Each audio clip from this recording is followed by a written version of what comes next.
it's good to have land. Now, you may think you own land. Even if you own it outright, no mortgages, you don't. Your county has the right to lien and even foreclosure on your property for unpaid back taxes and even unpaid water and sewer bills. It's crazy. It's awful. But our government really isn't in the business of owning real estate. They just want to get paid. So you can pay people's taxes for them and collect the interest and even buy these properties for fractions of their value at auction, like I did that one right behind us.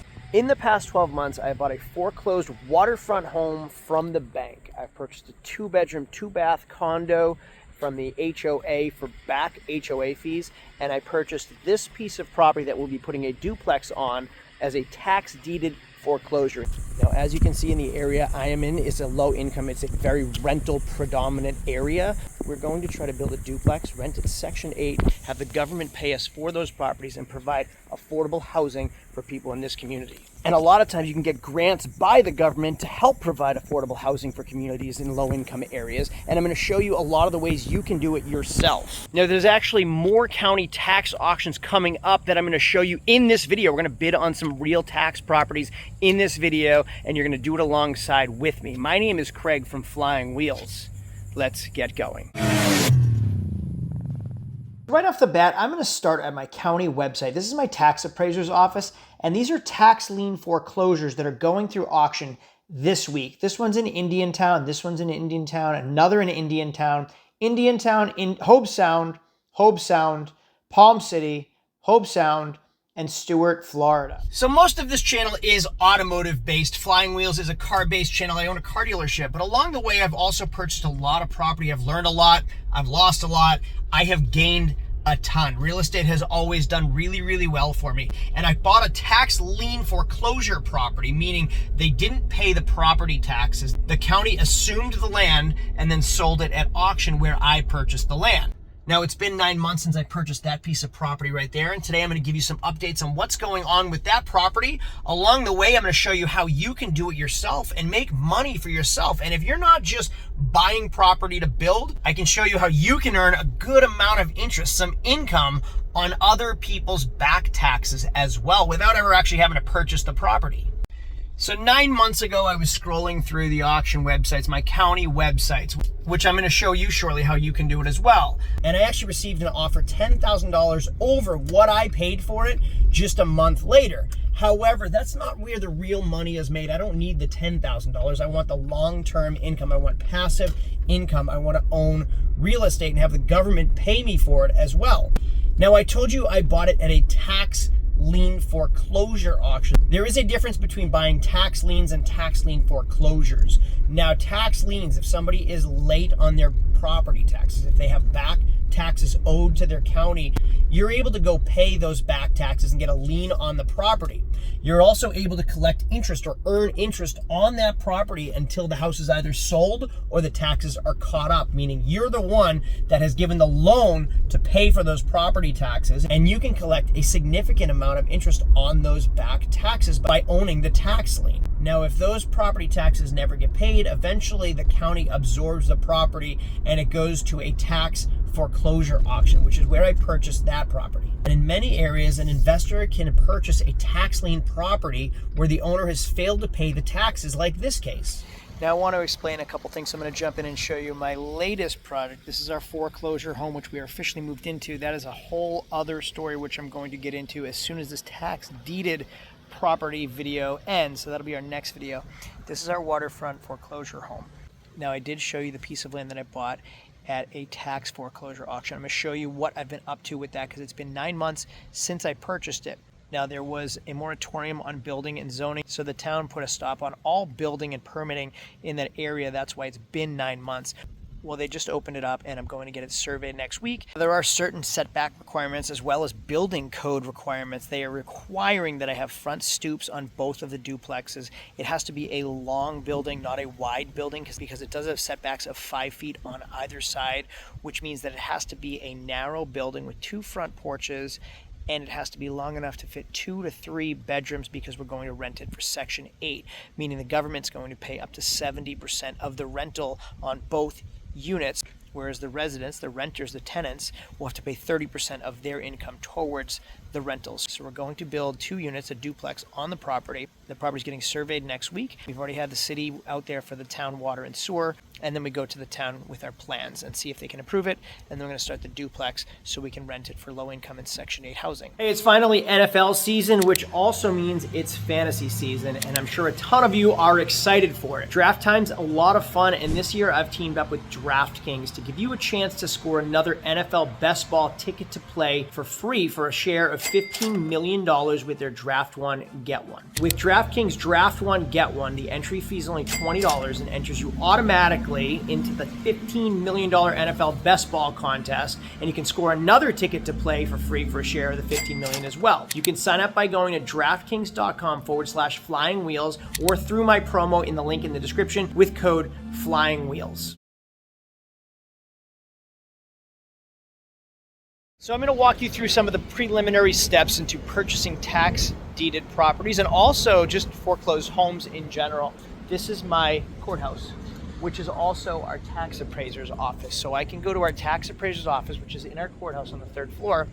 I can go with a money order, I can go with a bank check, or I can go with a wire and deposit 10% of what I want to bid, 10% of my max bid. So let's say I want to pay $100,000 on a piece of property that I've done my due diligence on, I've looked at, I've already done all my research, I've done my title search. I would go here with $10,000 in cash, certified funds, or a wire in my account that I have set up already. Now 10% of what I'm willing to bid up to on a piece of land. So 10%, I can bid up to $100,000 on a piece of property. In an upcoming video in this series, I purchased an $800,000 home. So we had an $80,000 wire submitted to our tax appraiser's office so I could bid up to $800,000. Here's the kicker though. If you're the winning bidder, you need to have the remaining balance paid within 24 hours. So you need to have either hard money in your bank account or a hard money loan or a home equity line of credit, something, cash, ready to pay for the entire balance within 24 hours after winning that bid. So for example, there is a tax deeded auction coming up in this video. I would come here a few days before knowing that I've done my due diligence, I've looked at the property, what I want to spend. So let's say I want to spend $30,000 on a property, I will come here with $3,000 and deposit so I can bid up to $30,000. Or if you're a regular consistently bidding on properties, you just put a certain amount of money in the account and have it stay there in escrow. Now later in this video, when we bid on those tax deeded properties, those foreclosed properties, we have to then run back here within 24 hours or have my bank wire the money into that account so it's paid in full. So if I bid, say, $30,000, but I only have $3,000 in escrow here, that landowner or homeowner can get here before I get here and pay off their back taxes. And if they pay off their back taxes, they continue owning the property and it's too late for me, even if I show up with the remaining $27,000, but it's after the landowner or the homeowner, they got it, they paid it off before I was able to. So I will get my $3,000 deposit back. You don't lose any money, but you also lose out on the property. So with that property I purchased that I showed you the land, I went to the bank, got the bank check, and I got here as fast as I could to make sure I got here before the previous owner. So here's a live auction on my county website. There's 36 seconds left and the high bid is $7,000. It's located in Hobestown, Florida. I'm going to copy this parcel ID. And if I go to Google, I can actually go to my tax appraiser's website, type in that parcel ID, and it will give me just about all the information that I need. Now, this is only part of the due diligence. I'm going to go this is my county website. I can see what the area is, this legal description, Poinciana Gardens, Section 3, Lot 2. I'm going to copy that and go right into Google to find out the address and location on Google Maps. Now here it is on Google Maps. $67,800 is what it's for sale for. It's an investment opportunity, and that's where it's located. It looks like it's undeveloped. It's still land in a neighborhood. So it's in Poinciana Gardens, Hope Sound. I'm going to look into the neighborhood. Let's check it back at the time. 45 seconds left, and it's still climbing. Now, every time, here's Poinciana Gardens. Every time somebody bids, it restarts at 0, so you don't actually miss out on the property. But I can see what these homes are selling for. So $775,000 is about the average home, $750,000. And as you can see right here, that's the lot right there. And it is currently at $7,500. It just jumped again to $8,300 with 10 seconds left, $8,600, so the timer resets. We're at 91, 10-1. We're at 12.4 with 10 seconds left, and it sold. High bid $12,400 for that $67,000 asking price piece of land. Now here's the next one. This is also in Hobe Sound. This is a neighboring piece of property. High bid starting at $5,100. Let's just jump to the end price. 13.6 with 10 seconds left. Let's see if it sells. 5, 4, 13.6. High bid, I think. We're going to see if it sells right now. Yep. High bid. 13.6 auction sold. Here's another one in Indiantown. Now I had mentioned one is going for sale in Stewart too, so I looked up the property tax map. I came up with 321 Southeast Lake Street in Stewart. So if I type it into Microsoft or Google, I come up with it being off market. I can actually get a Google image of it, and it will show me that it's a piece of land by the train tracks in Stewart. And then if I scroll down, that's the land, $58,000 sale price. So now you can get an idea of how those property auctions work. So now you can get an idea of how the county tax auctions work. You can bid online just like an eBay auction, and it starts over at zero again. And there are some really, really great deals. We saw both of those properties in Hobe Sound sell for $12,000 and $13,000 and change dollars when they're selling for $60,000 in the open market. Now those are tax foreclosures, meaning the developer probably stopped paying on it, or the person that purchased those lots stopped paying the property taxes. They wanted a foreclosure. Now, I highly advise you to get a real estate attorney, a good real estate attorney, and a title company to do your research, because there could be other loans, liens, and encumbrances on these properties. So if you pay $13,000 for that property, there may be a lot more behind the scenes that you don't know about, and that's why it's so important for you to look into it prior to purchasing and bidding. Now, those homeowners are also being notified of the same thing that it's going to auction. They can get here and pay off their back taxes, and the auction's canceled. So by the time the auction day happens, you'll see that it's been canceled or it's been rescheduled. Now I'm going to say this again. If you don't have the funds to pay in full, do not bid. You won't get your deposit back, and you have to pay within 24 hours. So you either need like a home equity line of credit or a line of credit in general. You have to have cash in your bank account or a hard money loan that's ready to have access to those funds in 24 hours. On top of that, I highly, highly advise to get yourself a real estate attorney, someone that knows what they're doing, that can guide you through the process, that can do title searches for you ahead of time. Also get in contact with a title company, someone that can do the due diligence for you. If you don't know what you're doing yet, hire someone to do it for you and learn from them. The attorney and the title company will save you thousands of dollars in headaches later on and just mistakes in general. So find yourself a good real estate attorney and title company. Now, for example, I purchased a condo, a 2-bedroom, 2-bath condo, and I purchased a home. Both of which were, and this piece of land, are all in LLCs. Nothing goes in my name. It avoids liability. And also, I just don't want everything in my name. There are some weirdos on the internet that just, do some strange, crazy things, and I'd rather have things in LLCs and separate from my name. So all the properties go in a separate LLC. It's helpful for tax purposes, and also each property goes in its own LLC. It's insured individually, so if somebody slips and falls on one, they can't sue me for the other.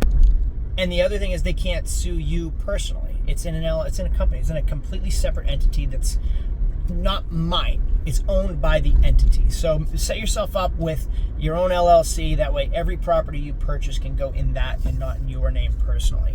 Now, if you're not buying the property yourself, but rather a lien, a legal claim to the property, the original property owner is given a set period to pay you back the amount owed, plus interest. Now, the returns on interest are far greater than just putting your money in the bank, and oftentimes even investments. And if the owner fails to pay you back, you can then move to foreclose on the property to collect the debt, which is what the same thing the county did on this property. If they don't pay that note back to you, if they don't pay what's owed, you're able to foreclose on the auction and then purchase the property yourself. Now, there are things to look out for when buying tax lien properties. You have to watch out for significant risks, including the possibility of the homeowner repaying the debt, thus reducing your return, or the homeowner declaring bankruptcy, which could make your lien subordinate to other debts. You may also be responsible for the property's condition, which could require costly repairs and face legal hurdles like evictions if you foreclose, which I have to do in this series. I bought a piece of land that had no house on it. I also bought a house that the people wouldn't leave. Additionally, the property values might be less than back taxes owed, so you have to know if the property is actually worth what you want to pay for it or not. And there are potential legal errors or market fluctuations that could change and affect your investment, so there are risks to be aware of. Now, there's one last thing that I had to go through that I had no idea. So I want to share it with you because, like I said, everything I go through, I do and show you so you don't have to do it yourself. Learn from my mistakes so you don't make the same mistakes. Now, after purchasing this tax foreclosure property, I realized I had to file something called a quiet title, which is how I found my real estate attorney.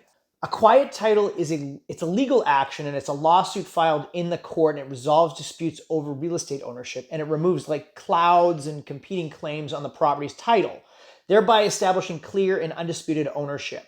This process quiets any challenges to the title, resulting in a court order that confirms the plaintiff's ownership, and can be recorded to prove a clear marketable title. So I don't actually have a clear title to sell the property until I apply for the quiet title. And it protects you against invalid liens and encumbrances, and it eliminates old paid or invalid liens and easements or other claims that could have affected the title. Essentially, anything that's in its history, it wipes clean quietly.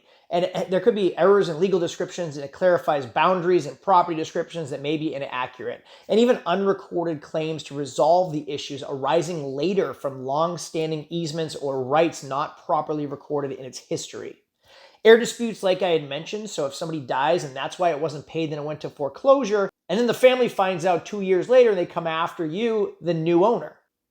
So this was pretty costly. It cost several $1,000s. So after you purchase the tax foreclosure property, assume you're going to have to file a quiet title as well. Otherwise, you'll have to wait 4 years, at least in this state, 4 years with no claims before it's yours free and clear. I've been through a lot in the past year, learning a lot about real estate. I also own a lot of rental properties in other states that have provided me a nice, fair income. So I want to continue the momentum in real estate. I'm also doing automotive and cars. We're going to be starting our car dealership again down in Florida. But for now, this is our real estate series. We have this right here, which is our foreclosure home, which was an absolute disaster. Yes, it is on the water. It is waterfront property, but it was owned by a hoarder and she wouldn't leave. And it's a lot. I'm not going to show any personal information, but it was a lot of work for us, and we really did a lot of work to this house. And then I bought a 2-bedroom, 2-bath condo at auction for the price of like back HOA fees. So I'll show you what I've been doing, how I've been doing it, how you can do it. That's the reason I create these videos. It took me a year to learn how to do these things,